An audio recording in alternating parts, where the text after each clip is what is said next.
बिस्मिल्लाहिर्रहमानिर्रहीम। अस्सलाम वालेकुम।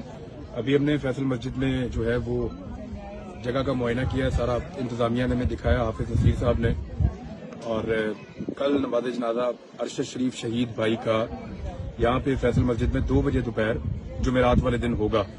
तो आप सबसे गुजारिश है, आपकी आसानी के लिए हम यहाँ खड़े होकर आपको बता रहे हैं कि इस मस्जिद में आप पहुंचिए और 1:45 बजे तक कोशिश करें तमाम लोग यहाँ पे आ जाएं। यहाँ पे 1 बजे ज़ोहर की अजान होती है, 1:15 बजे यहाँ पे नमाज होती है और उसके बाद अनाउंसमेंट होती रहेगी और तमाम लोगों को गाइड किया जाएगा कि यहाँ पे अरशद शरीफ शहीद का नमाज जनाजा वो आकर पढ़ें। तो आप सबको आना है। अरशद शरीफ ने जो उसके ऊपर इस मट्टी का कर्ज था वो अदा किया है। अब आप सबकी बारी है, आप सब आइए और पूरी दुनिया को बताइए कि आप लोग आज़ाद लोग हैं और बिल्कुल वैसी ही आज़ादी चाहते हैं जैसी अरशद शरीफ चाहते थे। और नमाज जनाजा में ज़रूर शिरकत कीजिए। अल्लाह ताला हम सबको और पाकिस्तान को अपने हिफ्ज़-ओ-अमान में रखे। बहुत शुक्रिया।